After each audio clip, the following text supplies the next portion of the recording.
ദാനധർമ്മം ചെയ്യലിനെ പരിശുദ്ധ ഇസ്ലാം വളരെയധികം പ്രോത്സാഹിപ്പിക്കുന്നു. തൻ്റെ വീടിൻ്റെ മുറ്റത്തേക്ക് ആളുകളെ വരുത്തിക്കാതെ അവരുടെ വീട്ടിൽ കൊണ്ടുപോയി കൊടുക്കണമെന്നാണ് ഇസ്ലാം പറയുന്നത്. പാവപ്പെട്ടവരെ സഹായിച്ചിട്ട് അത് കടകമ്പോളങ്ങളിലും മറ്റും പറഞ്ഞു നടക്കൽ ഇസ്ലാം കർശനമായി നിരോധിക്കുന്നു.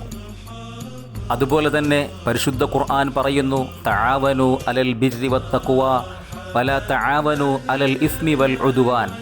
ഗുണകരമായ കാര്യത്തിലും തഖ്വയിലും നിങ്ങൾ പരസ്പരം സഹായിക്കുക, കുറ്റകരമായ കാര്യത്തിൽ നിങ്ങൾ സഹായിക്കരുത് എന്ന് ഖുർആൻ പഠിപ്പിക്കുന്നു.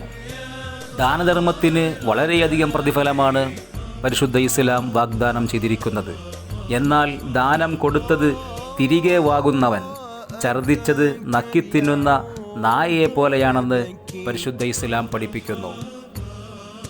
താൻ വിശപ്പടക്കുമ്പോൾ തൻ്റെ അയൽവാസി പട്ടിണി കിടക്കാൻ പാടില്ല എന്ന് ഹബീബുൽ വറ മുഹമ്മദുർ റസൂലുള്ളാഹി സ്വല്ലല്ലാഹു അലൈഹി വസല്ലം തങ്ങൾ പറയുകയാണ്.